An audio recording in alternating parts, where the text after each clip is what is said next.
So we just had this residence here. You can see clear evidence of water damage to the ceiling right here, and it traces down on that way too, going down. Yeah, and it goes down and on the left, kind of like an L shape. What sits directly on top of this is a ensuite shower. So what we're going to do is go ahead and now test the shower base with a dye test. We've also got significant damage to these timber floors here.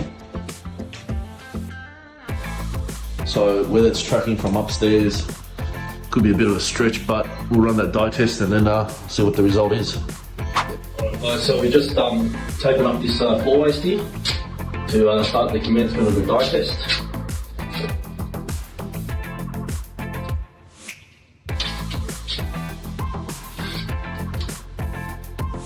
Making sure when you do tape it, you go real long on the tape, because what happens is sometimes when you flood it, the pressure starts and it'll start peeling off on the edges. So you want to make it real long and give it as much surface as possible, so you've got the best chance of holding the water for as long as possible.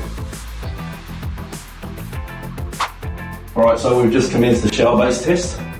Flooded it with water and some brick dye. You can already see it's coming out from the corner here with these joints right here. So we're going to have to find a way to take this up so it doesn't compromise our main test.